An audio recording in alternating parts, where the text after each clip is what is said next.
അങ്ങനെ വെറുതെ ഇരുന്ന് ഇനി എന്ത് ചെയ്യുമെന്ന് വിചാരിക്കുമ്പോഴായിരുന്നു പിക്സൽ ആർട്ട് ട്രൈ ചെയ്യാമോ എന്ന് പറഞ്ഞിട്ടുള്ളൊരു കമൻ്റ് ഉണ്ട്. ഇപ്പോൾ ട്രെൻഡിങ് ആയിട്ടുള്ള പിക്സൽ ആർട്ട് തന്നെ ട്രൈ ആക്കാം. അപ്പോൾ എൻ്റെ കയ്യിൽ ഓൾറെഡി ക്രിയേറ്റഡ് ആയിട്ടുള്ള നോട്ട്ബുക്ക് ഉണ്ട്. അതുകൊണ്ട് വരയ്ക്കേണ്ട ആവശ്യമൊന്നും വന്നിട്ടില്ല. നമ്മൾ ഇന്ന് വരയ്ക്കാൻ പോകുന്നത് ഹലോ കിറ്റിനെയാണ്. ക്രിയേറ്റഡ് ആയിട്ടുള്ള നോട്ട്ബുക്ക് ഉള്ളത് കൊണ്ട് ഗ്രിഡ് ലൈൻസ് വരച്ച് കഷ്ടപ്പെടേണ്ട ആവശ്യം വന്നിട്ടില്ല. ഞാൻ ഓൾറെഡി ഔട്ട്ലൈൻസ് ഒക്കെ മാർക്ക് ചെയ്തിട്ടുണ്ട്. ഇനി നമ്മൾക്ക് കളർ ചെയ്യാം. ഇതൊന്നല്ലെങ്കിൽ നമ്മൾ ബോറടിച്ചിരിക്കുമ്പോൾ അല്ലെങ്കിൽ നമ്മളെ മൈൻഡിൽ നിന്ന് കാം ചെയ്യാനൊക്കെ ചെയ്യാൻ പറ്റിയിട്ടുള്ള നല്ലൊരു റിലാക്സിങ് ആക്ടിവിറ്റിയാണ് കേട്ടോ. ഇതിൻ്റെ കളറിംഗ് ഒക്കെ കംപ്ലീറ്റ് ആയിട്ട് കാണുമ്പോൾ കിട്ടുന്ന ഒരു സാറ്റിസ്ഫാക്ഷൻ ഉണ്ടല്ലോ. ഇതിൻ്റെ ബ്ലാക്ക് ഔട്ട്ലൈൻ വന്നപ്പോൾ തന്നെ അത് കാണാൻ നല്ല ഭംഗിയുണ്ട്. ഇനി അവിടെ ഇവിടെ ഒക്കെ ആയിട്ട് കുറച്ച് ലൈറ്റ് പിങ്കും ഡാർക്ക് പിങ്കും ഒക്കെ കൊടുത്തു കഴിഞ്ഞാൽ വി ആർ ഡൺ.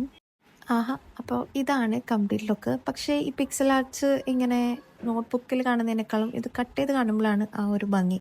എന്നാൽ പിന്നെ കട്ട് ചെയ്യാം. ഇതാണ് ഫൈനൽ ലുക്ക്. നല്ല രസമല്ലേ? ഇതിനു മുന്നേ നമ്മൾ ലൂഫിനെയും Your friendly neighborhood Spider-Man. പിന്നെ ഒരു സ്പൈഡർമാനെയും ട്രൈ ചെയ്തിട്ടുണ്ടായിരുന്നു. അത് രണ്ടും സക്സസ്ഫുൾ ആയതുകൊണ്ടാണ് ഇതിന് മുതിർന്നത്. അപ്പോൾ ഇതങ്ങനെ ഡെസ്കിലിരുന്ന് കാണാൻ വലിയ രസമില്ലാത്തതുകൊണ്ട് ഞാൻ വാളിലായിട്ട് സ്റ്റിക്ക് ചെയ്ത് കൊടുത്തിട്ടുണ്ട്. ഇതെങ്ങനെയുണ്ട്? ഇനി എന്തെങ്കിലുമൊക്കെ ട്രൈ ചെയ്യണമെങ്കിൽ പറഞ്ഞോളൂ കേട്ടോ. അപ്പോൾ അൻറ്റിൽ നെക്സ്റ്റ് വീഡിയോ, ബൈ.